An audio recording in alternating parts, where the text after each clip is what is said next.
Dans la fournaise de l'affliction, l'enfant de Dieu s'imagine volontiers que son Père céleste l'oublie, parce qu'il est incapable de discerner l'action de celui-ci. Et lorsque Dieu retire de l'épreuve et met au large, il le fait avec tant de douceur que le patient ne discerne pas toujours l'auteur de sa délivrance. C'est cependant lui qui brise les chaînes et met au large. Lui qui a brisé l'étroitesse empêchant de recevoir la plénitude de vie. Désormais, l'horizon n'est plus comme bouché, plus d'activité de clocher, plus d'étroitesse de cœur, plus de famine spirituelle, car la table de sa maison est chargée de mets succulents. Et il l'adresse à la vue des ennemis pour celui dont les chaînes sont tombées. Maintenant, Job est consolé. Les impies ne crient pas vers Dieu quand ils sont enchaînés dans les liens de l'affliction. Son cri vers Dieu prouve qu'il sait où se réfugier dans la détresse. Dieu sauve les malheureux par la misère même, c'est par la souffrance qu'il l'avertit.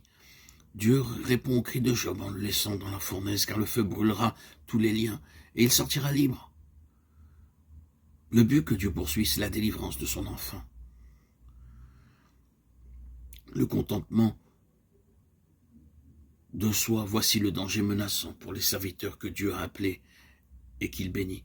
D'abord, une certaine confiance en soi, puis quand le messager a appris à puiser uniquement en Dieu pour son service, il peut alors se laisser aller, à oublier sa complète dépendance à cause de l'abondance même qu'il trouve en Dieu. Et voilà le danger, se complaire en lui-même. Avertissement solennel. La grandeur de la rançon peut devenir un piège. Nous ne pouvons saisir, semble-t-il, qu'un seul aspect à la fois de l'immense sacrifice du calvaire et de la redoutable sainteté de Dieu. De sorte que nous marcherons dans l'esclavage, mesurant notre communion avec Dieu à notre obéissance, ou bien au contraire, nous réaliserons si pleinement la grâce de Dieu et la valeur du sang répandu en notre faveur, que nous ne veillerons pas à juger sévèrement le péché en nous, toute défaillance, toute désobéissance dans la conduite journalière. Prends garde de te livrer au mal, car la souffrance t'y dispose. Chapitre 31, verset 21. Job, au lieu de souffrir patiemment, a justifié sa conduite. Il a défendu sa propre cause. À chaque nouveau pas de la vie de la foi, le racheté doit choisir sa voie, ou le chemin facile, ou celui de l'affliction.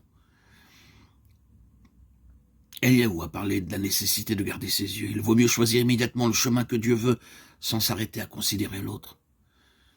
Bien des chrétiens s'imaginent que c'est chose facile, mais placés dans une fournaise comme celle de Job, que ferait-il? Qui serait enseigné comme Dieu?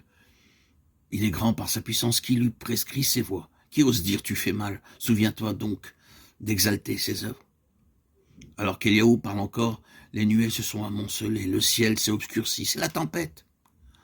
Le groupe de ceux qui environnent Job sur le tas de cendres est enveloppé de ténèbres que déchirent d'aveuglants éclairs. Écoutez le frémissement de sa voix, le grondement qui sort de sa bouche. Il tonne de sa voix majestueuse. Chapitre 37, 2-5. Eliaou connaît Dieu. Tout son être répond avec délice à cette manifestation de la majesté de Dieu dans l'orage qui approche, qui éclate et dont il fait la description vivante.